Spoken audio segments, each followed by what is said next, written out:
සඳ එළියෙන් ප්‍රභා සංශ්ලේෂණය නොවන්නේ ඇයි? ප්‍රභා සංශ්ලේෂණය සඳහා සූර්යාලෝකය අවශ්‍ය බව ඔබ හොඳටම දන්නා කරුණකි.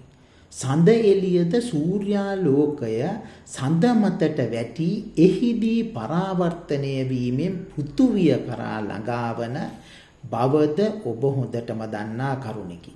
එසේනම් සඳ එළියෙන්ද ප්‍රභා සංශ්ලේෂණය සිදුවිය යුතුයි නේද? නමුත් සඳ එළියෙන් ප්‍රභා සංශ්ලේෂණය සිදු නොවන බවද ඔබ දන්නා කරුණකි. දැන් මෙය පැහැදිලි කර ගැනීමට උත්සාහ කරමු. කලින් වීඩියෝ වලදී ශක්ති අංශු පරාසයේ ස්කන්ධයෙන් ඉහළම අංශු ශක්ති අංශු හෙවත් තාපක බව මා පැහැදිලි කර ඇත. සූර්යාලෝකයේ සමග තාප විකිරණද පැමිණෙන බව ඔබ දැනටමත් දනී.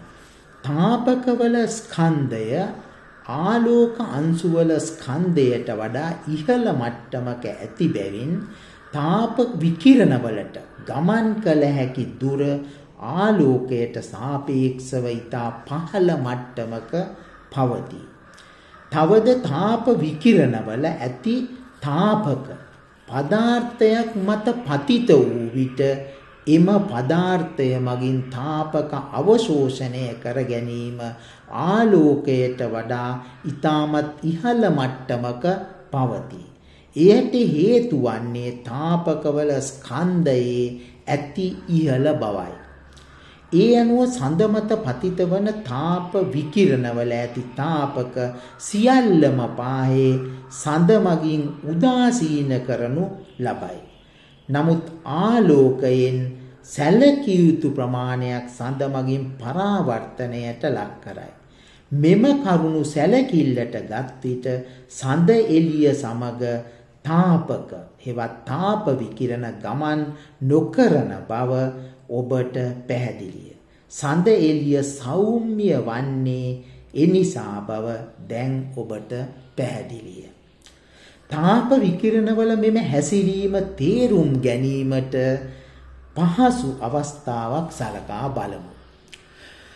විශාල ගිනි මැලයක් දැල්වූ විට තාප සංවහනය ඉහළට සිදුවන බව දන්නා කරුණකි. ගිනි මැලය වටේට අපට උණුසුම දැනෙන්නේ තාප විකිරණ මගිනි. නමුත් මේ තාප විකිරණ ඉතාමත් සුළු දුරකදී නොදැනී යන බව ඔබ අත්දැක ඇත. එහිදී සිදුවන්නේ තාප විකිරණවල ඇති තාපක වායුගෝලයේ ඇති වායු අණු මගින් අවශෝෂණය කර ගැනීමයි. රික්තයකදී තාප විකිරණ ගමන් කරන දුර වැඩි බව සිහි තබා ගත යුතුය.